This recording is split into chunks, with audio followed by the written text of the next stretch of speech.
Today's youth need teachers, volunteers, and most of all, well, they need you. I'm Doug Edwards, and I'm going to be talking with real youth mentors and students to give you the knowledge you need to be the best youth worker possible. This is Youth Worker on Fire.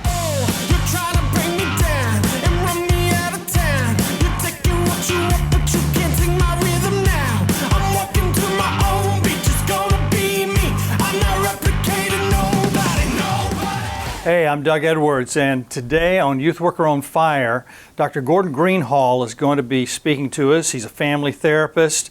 Gordon is one of the best therapists I know personally. He's going to talk to you about family. He's going to talk to you about adolescence, about youth. Watch this episode. You're going to love it. This is Dr. Gordon Greenhalgh. I knew him before when he was Mr. Gordon Greenhalgh. Many years ago. That's right. And right here in the beginning, I want to make sure we get a couple things in. Okay. Tell them the name of your books, and then tell them the name of your website that they can write in and get counseling from. He's a therapist. I consider him a home run hitter when it comes to adolescence especially. Don't remember ever sending to him for therapy an adolescent, teenager that good things didn't come out of your therapy sessions. I mean, I'm sure you have, nobody's 100%, I get it. Well, God's given me a gift and He works through me, and sometimes good things happen. Not always, I have to say. Right. Oftentimes I see good results. That's well, exciting. and at least the guys, you got 100% on my part from the guys that I sent you. So I was always on the upper percentage of where you were. And you counsel all types of people. It doesn't matter if they're adults or whatever. Couples and kids and teenagers. But yeah, I've specialized in teenagers for years. And you did premarital counseling for my son and daughter-in-law. And stuff. Yeah, it was fun. Yeah, that's Are they still together, by the way? Yeah, you did good there. Another percentage, you're still up in the marks. Okay, very good. And they loved hanging out with you. They loved going through those counseling sessions. Tell us about your books. Tell them what they are, names, and how they can get them, and also tell us about your website. So I have I have several books on my website, AskDrGordon.com. The doctor's not spelled out, just dr.com. I've got a few of them that are in print. I've self-published, 11 Touches to a Happy Marriage.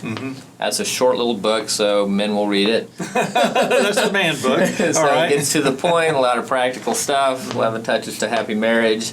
Another book that I have in print is called Why Christianity Isn't Working, and talks about what's not working in Christianity and how Christianity can really work, so that people, you see lots of Christians and their lives are not working, and their spirituality and their faith is not working, and this talks about why it's not working and how to make it more effective. I'm working on another book that's coming out in print. It's called Why Men Can't Love. And so the failure of men in our families and in churches, and what is interfering for them, and how they can make their lives work better in those situations and settings. A couple other books I have on my website. One's called Concrete Angel. That's a book that's written with a former client of mine who experienced multiple personality disorder, and the process of her healing in therapy and how to treat that. So it's a good book for professionals or somebody who's experiencing that kind of disorder. I do have one other book on my website called Take It Up. It's a workbook for adolescents in early 20s, and I am working on a book for adolescents right now. Yeah. There's some helpful tools. There's so much inside you. And you should put them into books. I mean, the big deal is there's so much. I mean, I've even written a couple of books. Someday they'll actually be published. We're going to get them so that you guys can have them. Sure. That's not going to be long. But the big deal is, I believe most everyone has a book in them, but they're intimidated by the fact that nobody wants to read my book. It takes the discipline to sit down and get what everybody, like you said, everybody has experiences and stories, and it's like they've got something to say, and you can learn from anybody. A homeless person on the street, and a doctor over here, a multimillionaire over here. You can learn from anybody what they've experienced in life, and so the hard part about is getting that out on paper and then doing something with it. Right. And one thing I've learned too is if you're not a writer, dictate. Because you can go to your phone, you can dictate stuff now, and that's how I did a lot of my writing. Some I actually typed out, some I actually wrote out. But dictating And also, if you can afford to, get you someone that will co-author with you, that will or that will ghostwrite for you and sit down and get that stuff out. A lot of different ways to do it. That's right. But let's talk about youth workers and things that they need to look for in people that they can identify. And number one, and I know I'm clausing a lot of stuff before we get really rolling here. I thought we were rolling. We are rolling. Okay. We're rolling, but I mean before, because I want to unleash you. I realized a long time ago I wasn't a counselor and that I didn't have to be. I am the in-between guy. I'm the youth pastor, youth worker that I realized I didn't have to be a counselor. Dr. Maxwell released me from that. He had a master's degree in counseling, and his church said after a while, I said, you need to cut your counseling back. And he said, well, okay. And they said, no, you need to cut it out, right? Because he said I was no good. Not my gift. That's right. Yeah, master's counseling was no good. That's the verse. That's a very key point. There is that recognizing where your gifts lie for anybody in ministry or in really in any profession. It's like. And that's what I do a lot with teenagers and young adults. I have personality profiles I use in different avenues to help them figure out where their gifts lie. Yes. And it's connected to their personality, temperament, as well as just the gifts and abilities God's given them. And maybe you've heard this before, but it's like green light, yellow light, red light areas of life. Yes, we've talked about that. And so if you figure out the green light areas of your life, the things that you have a passion for and the things that you have an ability for, and you operate in that green light area, you're going to be successful and fulfilled in your life, and it's going to work better. If you're operating in the red light areas of life, I'm not that excited about it, I'm not very good at it, then it's not going to work as well. For me, going to college was easy. The only thing I was halfway interested in and could halfway do was psychology. So it was like, okay, that was easy for me. For a lot of people, they have, it's much more difficult. But figuring out your passion and your abilities, combining that into a ministry or to profession or career, that's what's going to help some, work. And also in terms of volunteering, it's like, okay, what are the things that you're interested in, that you're good at? I volunteer in different avenues, and it's, I've done stuff in the prison, and I've done stuff with youth in different areas, and it's like, that works for me. And then I volunteer like I was a band parent for years. Yeah. Or picking up chairs and tables after an event. Yeah. There's something inside of me, it just doesn't work. Right. I do it, but it's not a passion. It almost deflates you. It's like I walk away from that not feeling very good.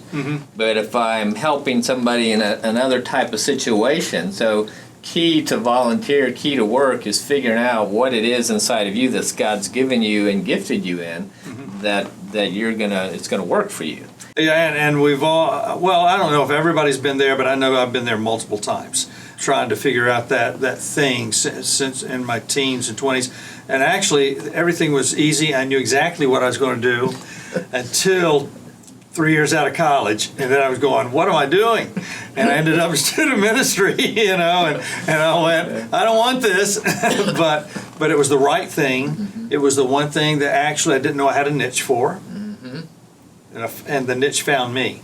Tell the people that are youth workers, whether they're volunteer, whether they're full-time, or whether they're public school, community, church, what are some things, if there were 2 or 3 things that you would tell them just to do well, to keep from imploding, keep from self-sabotaging? I'm finding that self-sabotage is a big deal that I've dealt with in life, and I believe a lot of people deal with it and don't even recognize it. Can you talk about that a little bit? Givers sometimes don't know how to say no. Right. They don't know how to set boundaries. And by the way, I've seen givers explode. They explode because you give, and so it's kind of like a battery that is connected to an alternator that doesn't work. After a while, it goes dead. Yeah. So in your work, in your volunteer, you need to have an alternator that works. You need to have something that is recharging you all the time, and you can't just go because eventually you're not going to work. And so you have to have an ability to say no, you have to set boundaries, and you have to pay attention to yourself enough to know I'm pushing myself too far, I'm expecting too much, I'm not setting some boundaries to take care of myself. So I've been in this business of helping people for over 30 years. You have too. Yeah. And my ability to endure and continue to do this has a lot to do with taking care of myself. Yes. Like you said, I surf and I do other things. So I have this ability to say no and take care of myself, and that includes sleeping right and eating right and exercising and being with your family and taking vacations and having recreation and all kinds of stuff that you need to do to take care of yourself. If you don't take care of yourself, you're not going to be able to take care of others. Jesus says you love others as you love yourself.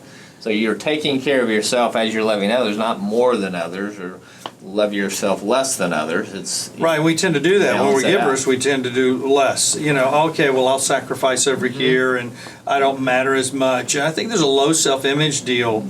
I don't know if it's with that personality type or that giftedness, but that has to be fought all the time. So tell us about low self-image and us being that youth worker or someone going into college. We're also looking at, we have volunteers that start in high school. I was 15 when I started volunteering, and was like, I didn't think anything about it, just the way our lifestyle was. Well, I find in terms of self-image and value is we're all looking for ways to kind of validate ourselves, to feel that we have value and we have worth and we have purpose. So a giving type person tends to get that from others. It's like if I give, if I sacrifice, if I help, if I volunteer, that gives me value, that gives me purpose. But the worse your self-image is, the lower your self-esteem is, the more dependent you are upon that. Instead of recognizing that your value and worth you already have, God's given it to you. He sacrificed for you, He's chosen you, He's given you gifts and abilities, and you have the value. It's already there. You don't get it by doing stuff. It's just that you manifest it when you recognize it. But if you get your value from helping, from doing, or from needing that from others, then you have to keep going to keep getting it. See what I'm saying? And so eventually, if you're not getting the feedback you need, you're not getting the response from people, they're not validating you, they're not giving back to you over time, you get resentful, you get burned out, you get depressed, because your worth and your value is coming from something outside of you, and it's like I'm getting it by giving, but a lot of times when you're giving, you're not getting something back. Right. Or you're not being validated. Or you're getting negative back. Right, and so eventually you burn out, you give up, I'm not getting what I need from this doesn't work.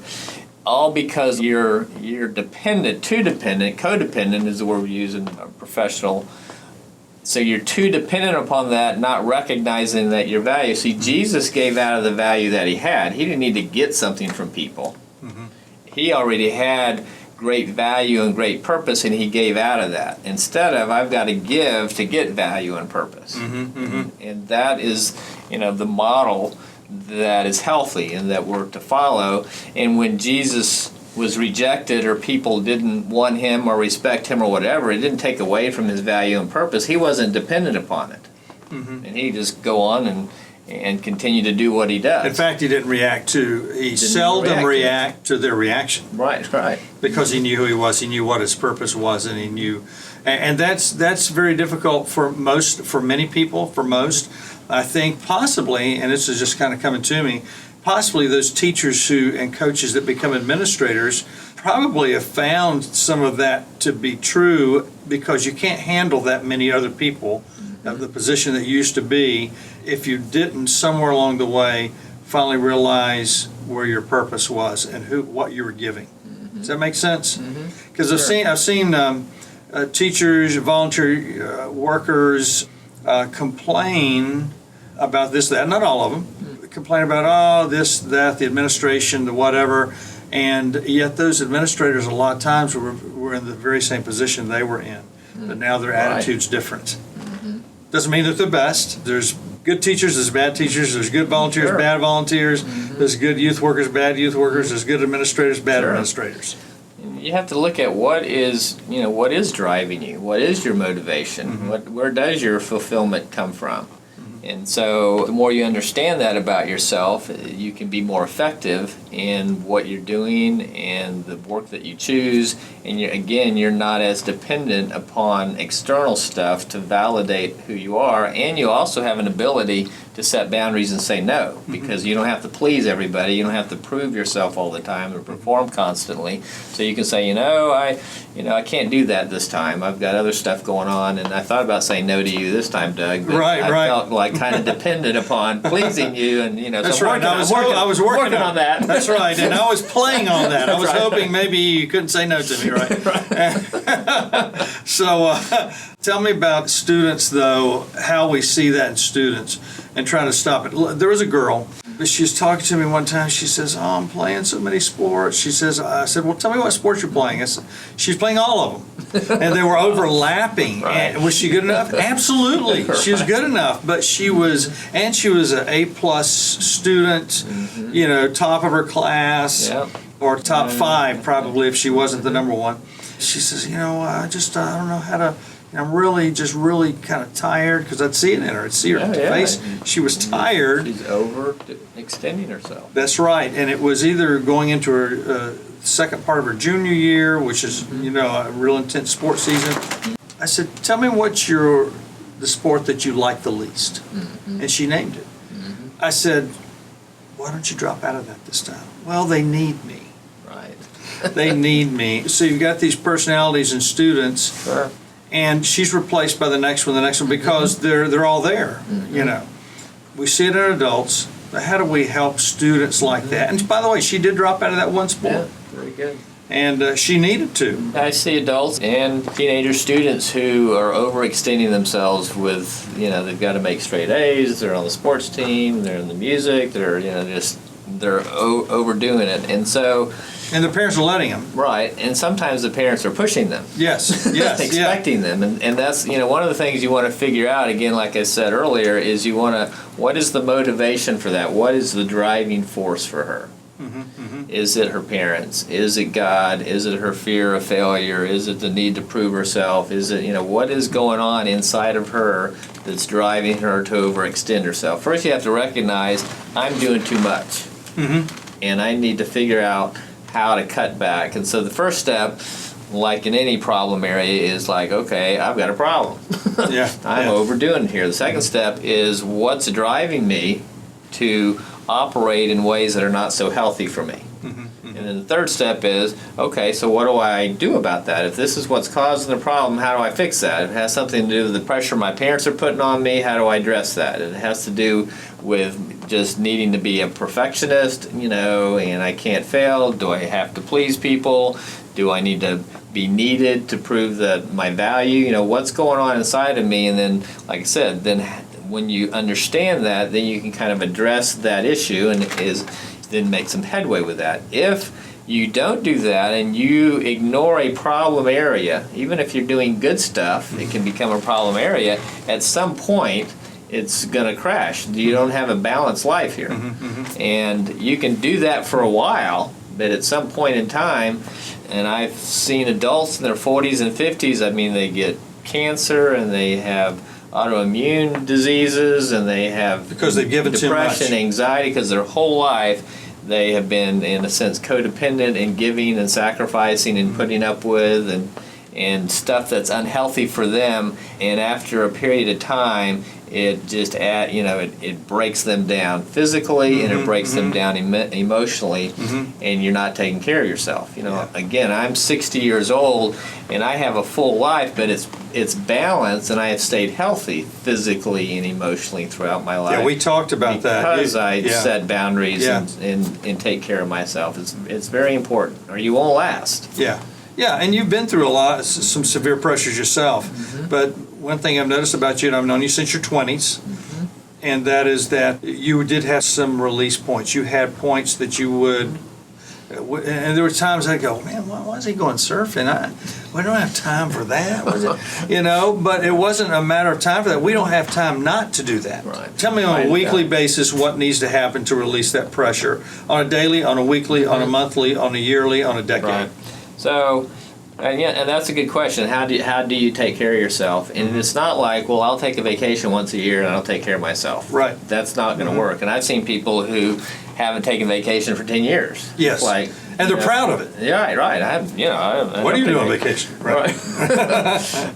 So, by the way, pastors do that.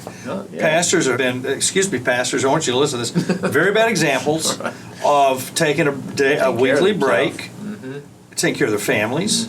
And the same thing can happen with coaches and any way in life, but I dealt in the pastor area, so go ahead. Well, the key word that I use is balance, and it is hard to find balance, and I think and maybe because I'm a man, I think it's harder for men, but it just seems like we have more to juggle with our work and our kids and our wives and all the things that we do. But the key is balance there. But in terms of taking care of yourself, it pretty much has to be a daily thing. And so daily, you need to spend time with God. Now, there's not a set formula, and I've got to do my 15-minute quiet time, and I got to make sure I do this and that. There's all kinds of ways to connect with God. While you're driving, while you're listening to music, while you're out in nature. Obviously, God has the Scripture for us and has church for us. It's not like we have to go to please Him. It's like, these are good things for you, and I don't want you to miss out. Instead of this obligation that, I got to read my Bible today, or God's going to be upset with me and may get a flat tire tomorrow because I didn't do what He wanted. God, I don't believe He operates that way. That's the book we're going to talk about. Why Christianity doesn't work. That's right. Not yet, but go ahead and finish this first. That's okay. So God wants us to utilize these things to benefit our lives, not that we have to prove anything or please Him in those ways. It's like, these are the good things I have for you. I don't want you to miss out on that. So taking time to just have an awareness of God and talking to Him, communicating to Him, and through, and like I said, different ways daily. But taking time for fun every day. My wife and I watch. We have the video of Friends. Don't judge me. But generally, we like Friends. Before we go to bed, that's. If you don't like that, I like Friends. Then cut this off, please. It's like that's kind of our. We don't really watch TV. Yeah. But that's kind of like our release, half-hour escape into humor. Yes. Every day. Yes. I like reading a fiction book. I like playing the piano. And then I throw in, I play handball 2 or 3 times a week. I surf once a week, so I'm doing these things daily, weekly to take care of myself. Getting enough sleep, eating decently. So I don't have my cookies and ice cream. Right, you got 80-20, 80-20. And so it is kind of a daily, weekly thing. And then, we need to take, like a weekend away every couple of months. And then, the vacation. And then, if you're a pastor, you get a sabbatical, whatever that is. You took one of those, right? No, we have. Almost nobody has those. More are taking them. Right. But yeah, my family, when my kids could talk, the second one I took, I remember hearing them say to my wife, we got a 3-month sabbatical every 5 years. And I had no idea that was even possible. And I found out later, that's why I survived 29 years there. But it's also why when I didn't take one, I had a heart attack. And I didn't take another one, and I resigned because I just couldn't take that pressure anymore. And I told the boards there. But the kids said 6 weeks in, he's back. Because all those things, and that's why people leave jobs, leave ministries after 5 years. There's no break. So go ahead. And so that's what you have to. You have to figure out what works for you to recharge your own batteries. I think that you need time alone. You need time in quiet, where it's quiet. You need time in nature. Obviously, you need to balance that out with time with your spouse, your children, taking care of yourself. When you are strong and healthy, and I thank God every day He's made me strong and healthy so that I can help others. Yeah. Part of why I'm strong and healthy, so I can do that stuff. But I have a role to play in that. And if I ignore the things, one of the top 10 commandments is, rest. So He gave us that for ourselves. Right. And, if God wanted more work out of us, He would have designed human bodies to need 3 hours of sleep, not 8 hours of sleep. It's like, hey, they don't need to sleep 8 hours. That's, they can be doing something. But He didn't do that. That's right. That's right. He set in how he's programmed everything, animals and nature and the land and people. It's like it needs rest, and rest is okay. Rest is a good thing. And yes. we think in America, we think that rest is not a good thing. Exactly. Or recreation is not a good thing. You know, one of the best things I learned from my father is have fun, play. You know, you don't always have to work. Now, most people, their fathers are saying, you're not doing anything until all your work's done. My dad would say, hey, you got to figure out how to work your work around your play. You know, and that brought balance. That's healthy. That's healthy, and that isn't the era that most of us grew up in, at least not, you know, in my era. Right. And so my dad just worked. Right. He was a fun guy, but he had a construction business. And there's times all I want my dad to do was stop and play. Right. But he just couldn't do it. And, no. And that mindset was you can't do that. You got to work. That's what your job is. So right. I did so well with my son in this area of recreation. His major in college was sports management. So, yeah. You know, I think I did a little too well. My kid was sports and exercise science. Right. So we did good with our sons. Yes. They know how to play. They're professionals at it. Professionals at playing, and that's what I believe in. So that's good. Well, tell us about the book. Why does Christianity not work? Well, I didn't know you were going to ask me about that book, but that's a good question. So I have a whole book about it, but to summarize some of that, I guess, you know, I believe Christianity is not working because we're focused on the rules and the expectations of what we're supposed to do as a Christian, and we get focused on I've got to act a certain way, I've got to look a certain way, I've got to do certain things in order to be a good Christian, and if I'm a good Christian, then God will bless me. If I'm not a good Christian, then God can't use me, He can't bless me. In fact, He's likely going to hurt me or punish me in some way, and that's kind of the mindset, and so that sets us up for focusing on that, and instead of what makes Christianity work is focusing on that relationship with God and realizing who we are to Him, and that under the new covenant of grace, how He sees us, and operating out of that love and recognizing who we are in that, and then we operate in a way that reflects love instead of duty. And that's what makes Christianity work, is us loving people. You know, people are drawn to Christians who are loving, not, you know, one of my chapters is you will be judged. And that is one of the reasons Christianity isn't working, because when you bring up Christianity to a non-Christian, their first thought is, yeah, you're not thinking very highly of me right now, and you're judging me, and I can't do this, and I can't do that. Instead of, you bring up the word Christian, oh yeah, that's a Christian. They're going to love me. They're going to accept me. They're going to help me. They're for me. Instead of, oh, they're against me, and they just want to get me to believe what they believe and do what they do. And I think a lot of that drives Christians to operate that way is fear. We're scared, you know. Why are we scared? Well, we're scared because of, you know, how it may affect my life, how it may hurt me, you know, and it's like, so something outside of how we think, other cultures, other beliefs, other, you know, it's kind of scary. Anything that we're not comfortable with or familiar with. If you go to a restaurant you've never been to, a lot of times it's like, well, I wonder how it's going to be. You have a little bit of anxiety. Right. Anything that's new and different is scary. So we want to take people and we want to make them like us, because that's safe, and then that's the kind of people we want to be around. So it's kind of scary to go into the prison or into the inner city or go to, you know, different religious type things or cultures or whatever. And so we're trying to make people like us instead of just loving people, which is what God's called us to do.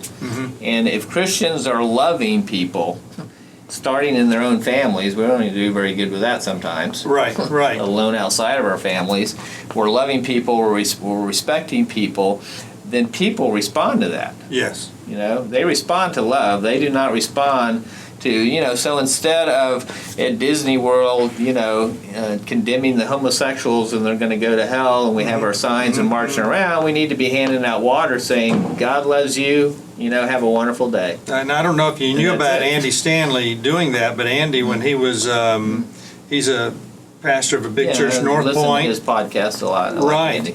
And when he was at his father's church as a youth pastor, that's what they did. And he may have already been at the other church, but they said, we knew people weren't going to like it in Christian world or whatever, but that's not our purpose. Our purpose was we need to love these people. And during one of the rallies or one of the parades, they would go out and actually hand out water. I don't know if you knew that. I did not know that. But that's exactly what they would. Yeah, go and see. And I'm glad you didn't know that, because you basically re-emphasize. And he gets a lot of heat. Guys that are doing good things in Christian world tend to get a lot of heat. Jesus tended to get a lot of heat. Got a lot of heat. He was loving people and doing stuff with people that they didn't like. Like, you're hanging out with the wrong people. They couldn't put it in a box. Do you think that's part of it? I mean, they were corrupt at that time, but not that we are now. Yeah, well, we live in a fallen world. That's right. So, but we just have to keep in mind, again, the model to follow is Jesus and how he operated and what he calls us to do. He doesn't call us to judge. In fact, he tells us not to judge. He calls us to love, is what he calls us to do. And leave the judging up to God. It's like, the message is God's got good stuff for you, and he wants you, and he loves you, and that's the issue here. Your sin, we all have that, and he's made a provision for that. He's taking care of the sin problem. All you have to do is accept that and get how much I love you and how valuable you are to me, and remember that, and then again that will come out of you and it'll work. The reason you mentioned Terry Tate again, the reason I think he has been so effective over the past 40 years of ministry, and I've never seen anybody love teenagers like him. It's true. That's true. That's what he does. He loves teenagers, and even though he's an old, bald, fat guy, they're drawn to him. Sorry, Terry. And Terry's going right now, what? I thought it looked good. Where'd the hair go? But he loves teenagers, and he's worked in all avenues of that, and that draws teenagers to him, and then it draws them to God. Yeah. Because it's like, wow, if this is what God's like, I want it. Yeah. People see Christians and they say, if that's what God's like, what the heck? Why would I want him? That's right. And I want to tell you this. Let's go back to the bald head thing. So I'm losing my hair pretty quick. We're both getting thin here. But the last church I was at, the last 5 years were very difficult. And as a leader, you have to take responsibility. So I'll take responsibility for what didn't happen with mine. But the thing they kept saying for 15 years of the end of my ministry was, you're really old. You're too old. And the very last thing that they were pushing was, you know what? We don't know anybody as old as you. And I said to them, I said, doing youth ministry. And I said, oh, I do. I know a lot. I said the guy who trained me was 70 years old when I was right. Jack Hamilton. I don't know if you remember Jack. And so, but we let it lay. It was time for me to leave. That was okay. But that was a misunderstanding. Students want to know, do you like me? Do you love me? Right. Yeah. People want to know that. Sure. And that's what works. It's bottom line. In Christianity, going back to my book, that's what works. Yeah. Is your relationship with God and knowing who you are in Him, and then living that out in love. And that's the Christianity that works, not the traditional, I don't know if traditional is the right word, but church and how they operate and how they what they communicate. Yeah. Well, let's get off on a similar subject. I know that you've dealt a lot with. You have to because you're a therapist. Shucks, we're dealing with it because titles of different disorders are well known now. We publish everything. It's on the World Wide Web, So we see it more. We identify it more. Bipolar. And there are variances on bipolar. We found out it's not like this is it. Yeah. It's this wide range. ADD, ADHD, and schizophrenia.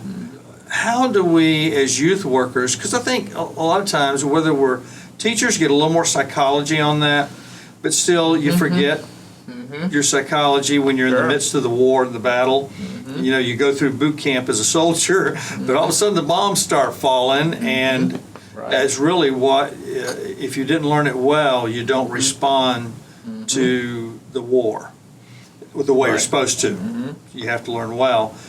So tell us about those different types of personalities and what to look for and how we should respond as volunteers, as full-time youth workers that just but are not good at counseling. We're good at identifying. That's what I was. I was an identifier. I was the guy who you'd sit down with once or twice.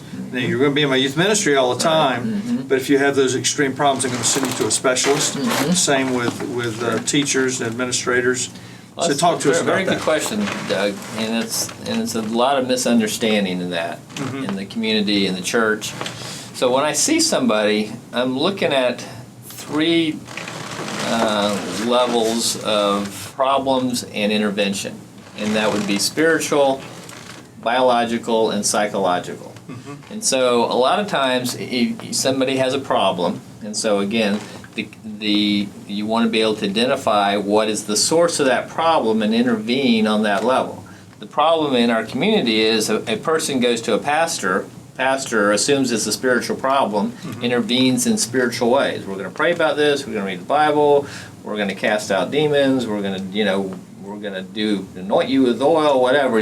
The spiritual intervention. One size fits all. And so but the same person then goes to a psychologist, and it's like, oh, you have these psychological problems, and you have to deal with your past, and you're not managing your emotions well, and so you have these psychological behavioral interventions that a psychologist, psychotherapist does, because they interpret that as a psychological problem. Or he goes to a psychiatrist or the medical doctor, oh, you have a biological problem, here's some medicine, and so this medicine will fix you.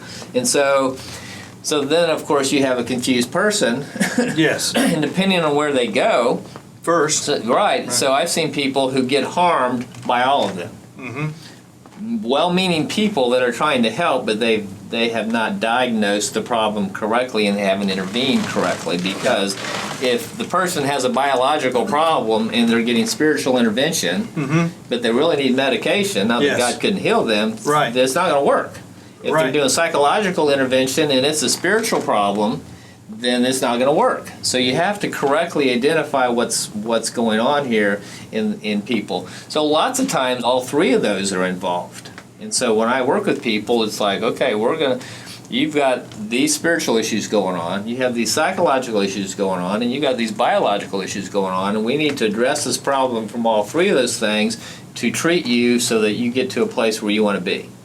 So when you pick out certain disorders like bipolar or ADD or schizophrenia, ADD or ADHD is one of those things that has been misunderstood in the church and in the community as, they're just being kids, it's just a discipline problem, it's a parenting problem, and that's all it is, and now you want to put a label on it and call it a disorder and medicate all these people, and that's ridiculous. Well, science has proven through brain scans and research that a person who truly has ADHD, and it's true, there's lots of kids that don't have ADHD that are misdiagnosed. Yeah. Too much sugar, they're just kind of, bad diet. They're kids, whatever. They don't really have that disorder. And it's true that sometimes it's it's like put that kid on medication or whatever. But it is truly a disorder, and it's the prefrontal cortex, the brain research shows, is understimulated, and that part of the brain helps a person focus, sit still, control their impulses, make good judgment. So when that part of the brain is understimulated, Wow. For a person with ADHD, then they can't do those tasks very well. And so they struggle sitting still and paying attention and controlling their impulses and all those kind of things that's necessary, especially in school. So research has shown us that, we can take pictures of it and see it. Oh, this person's brain is understimulated. So the treatment for that is a combination of biology, because it's a brain chemistry problem, so the treatment biologically is a stimulant. You think, why would you give kids who are already hyper a stimulant?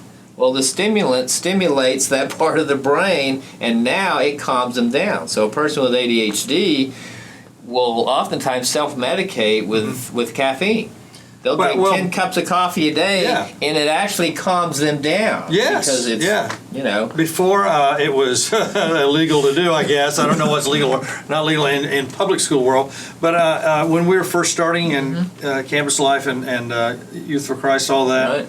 There was a kid who got me thrown out of a building, and because he was very ADHD, and he ended up on top of the building. The owner saw it. So anyway, I said, well, what do you do at school? He says, oh, my teacher gives me a cup of coffee every morning. She knew. Yes. Right diagnosis. Right. And so people with that tend to self-medicate. A lot of times people self-medicate with marijuana or alcohol. It helps slow down their brain, and a lot of self-medication. Because again, they have a brain chemistry problem. But if you take them to a psychologist and say, well, we're just going to, and part of that, is helping them figure out how to operate with that problem psychologically and behaviorally. But if you don't address the brain chemistry problem, you're going to be minimally successful. If you take them to a pastor, you just have a discipline problem, or you have a spiritual problem, and you need to spend more time with God, and you need to get your behavior right. That's easy to say, and there may be some spiritual issues there. Yes. But again, you're missing what's really wrong here. Right. And so that's just, one of those things. Bipolar and schizophrenia are both brain chemistry problems, and there are different degrees of that.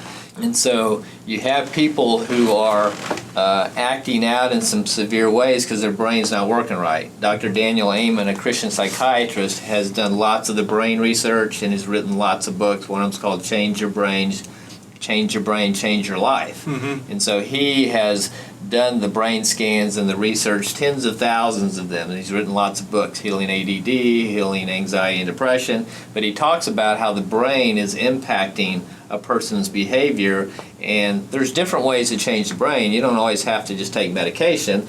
Exercise, eating right, sleeping right, herbal supplements, different things can help your brain work better. Yes. But sometimes you need, so a person with bipolar is going to have extreme highs and lows, not just mood swings that every time we see somebody acting weird, they get bipolar. Bipolar is way overdiagnosed, in my opinion, by a psychiatrist, and because somebody has, a mood swing or they're depressed or whatever, doesn't necessarily mean they're bipolar. But again, somebody who's truly bipolar needs medication to keep them from having those manic phases and states where they do crazy stuff, or the extreme depression where they commit suicide or whatever. Schizophrenia is even a more severe biological brain chemistry problem. And there's not a medication that fixes that, but there are medications that helps with the symptoms of that. Okay. And then, of course, you have lots of other kind of mental health disorders, and lots of them are not brain-based.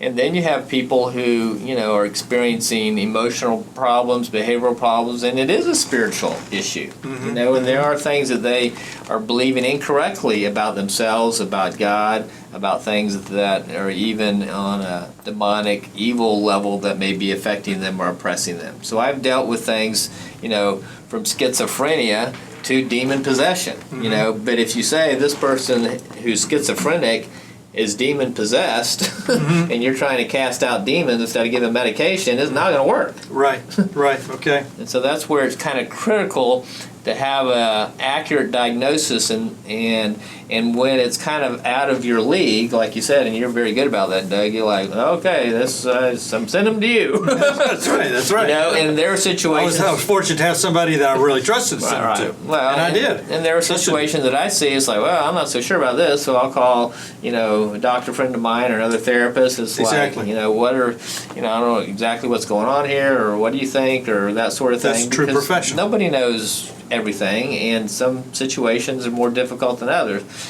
But, as a volunteer, as a layperson, and you're working with people, what you're going to see are kind of symptoms, behavioral or emotional or relational symptoms.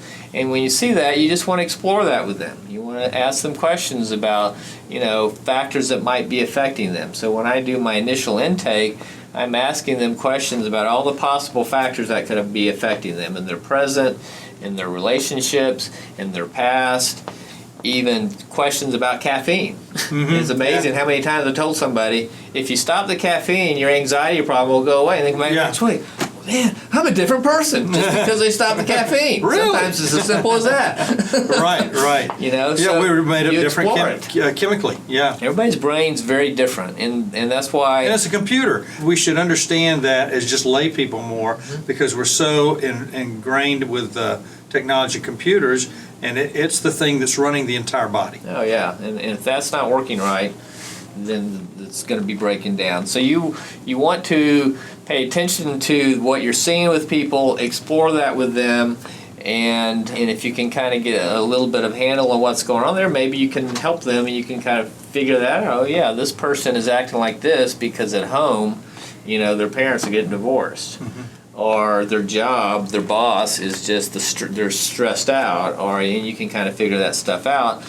But sometimes you see a need or you recognize these symptoms that it's like, you know, this person really needs to have this assessed, and you know, they need to see a professional, or they need to see a pastor, or they need to see you know, somebody that can address what's going on there. Tell me things that people don't ask you that you would tell youth workers or tell them about themselves that would be helpful things, or about students that they work with, and how-tos. Things that people don't ask you but they should be asking you. Well, I mean, everybody struggles with something. And they're not telling people what they're struggling with. Absolutely. And so they're not sure what to do with that. You know, not everybody has the money, the time, or the, you know, tendency to go see a professional, but they're struggling with certain issues, of course. Yes. And you know, stuff like, you know, OCD, obsessive compulsive disorder, is one of those things that people don't tell you about.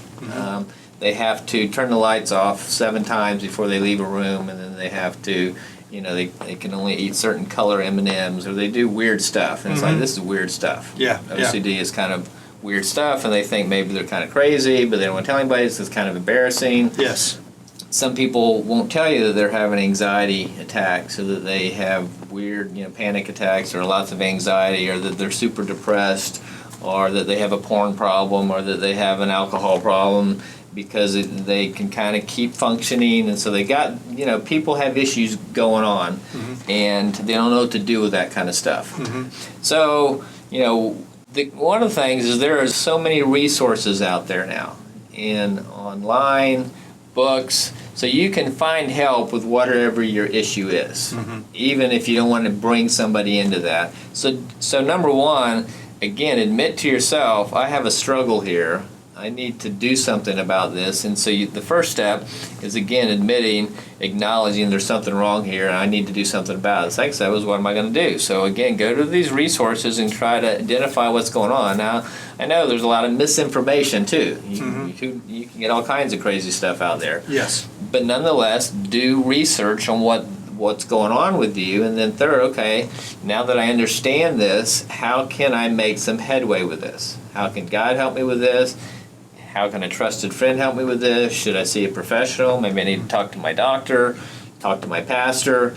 You know, do something about what's going on with you so that you can feel better about yourself, so you can feel better in general, you can function better. Again, it's part of taking care of yourself instead of just ignoring it, hoping that, you know, somehow it's going to magically disappear or go away. Generally, those kind of things get worse, and then eventually you're not functioning very well, and then you can have a breakdown. That's very good information, and we don't discuss that. I didn't even have that question on my list of questions I would ask you, and that's happening to everybody. Everybody has something. In the Christian realm, one thing that I believe it was Paul that wrote, it says, the sin that so easily overcomes you.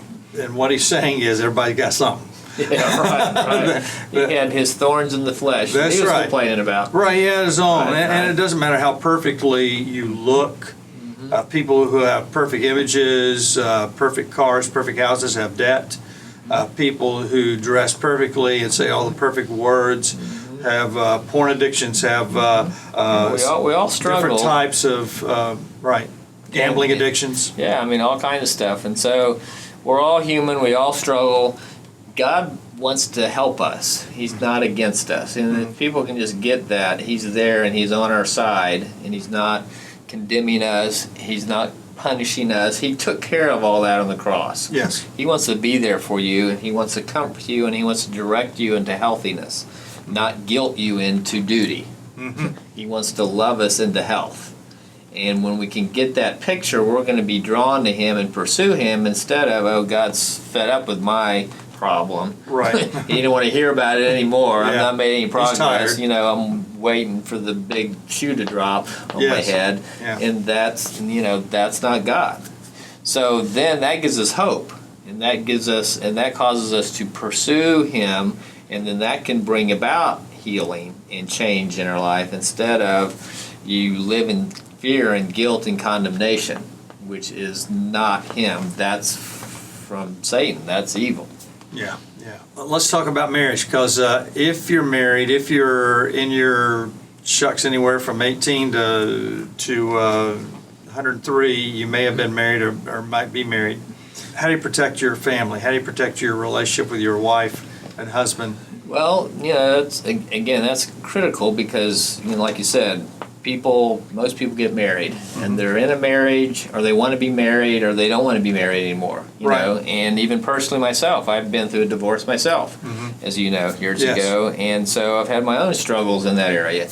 Hence the book, 11 Touches to a Happy Marriage. I've learned over the years a few things. Trying to implement my own book is the hard part. And it is. Anytime we try to do these things within our own homes, if we're successful in our homes, man, that's a huge home run, because that's the most difficult for me, for all of us, I believe. Because they know what your breath smells like in the morning. They know when you didn't brush your teeth, and they know if you twitch, oh, yeah, you're mad at me, So a few things in terms of just basic principles, I guess, when you're talking about marriage. One of the biggest things that is missing is mutual respect. Even with parenting, we stop respecting the people we live with. We don't talk to them in a very nice tone. We're harsh, we're short, we're impatient, we're critical, we're negative. We're not respectful. We're more respectful to the dog or to the neighbor down the street or anybody than we are to our family. So one of the most critical things that's missing in our families is being respectful. Talk to people respectfully. Treat people respectfully. You don't yell at them. You don't mistreat them. You don't ignore them. You're not mean to them. If you eliminated all that in our marriages, that right there would be significant. So being respectful is a critical principle. The second one is you have to take care of it. It's like a garden, and marriage requires time and effort. And if you combine that with respect, which, the opposite of respect is the disrespect thing. If you're not disrespecting somebody and you're respecting them and you're taking time there, then chances are just those two principles right there, your marriage is going to be better than the average. All of us have things we have to fine-tune in our marriages to work on that are, kind of beyond those basic principles or in addition to those basic principles. But I'm just saying those are just two basic principles that can at least give you a foundation to work on. Yeah. Those are great words. I'm not going to take any more time today. I guess you have to work or go help somebody. I've got to do something. I'm not surfing today. Oh, no. Well, you're not taking care of yourself today, obviously. So, but Gordon, I appreciate it, man. Okay. Enjoy talking with you, bud. Absolutely. Well, that's it for today on this episode of Youth Worker on Fire. But don't forget other episodes on Youth Worker on Fire. You can catch us at youthworkeronfire.com. And also on iTunes, on Google Play, on TuneIn, and Stitcher. Make sure that you look at one of those, whichever one works for you, and subscribe, and give us some comments. Let us know what you think. See you at our next episode of Youth Worker on Fire.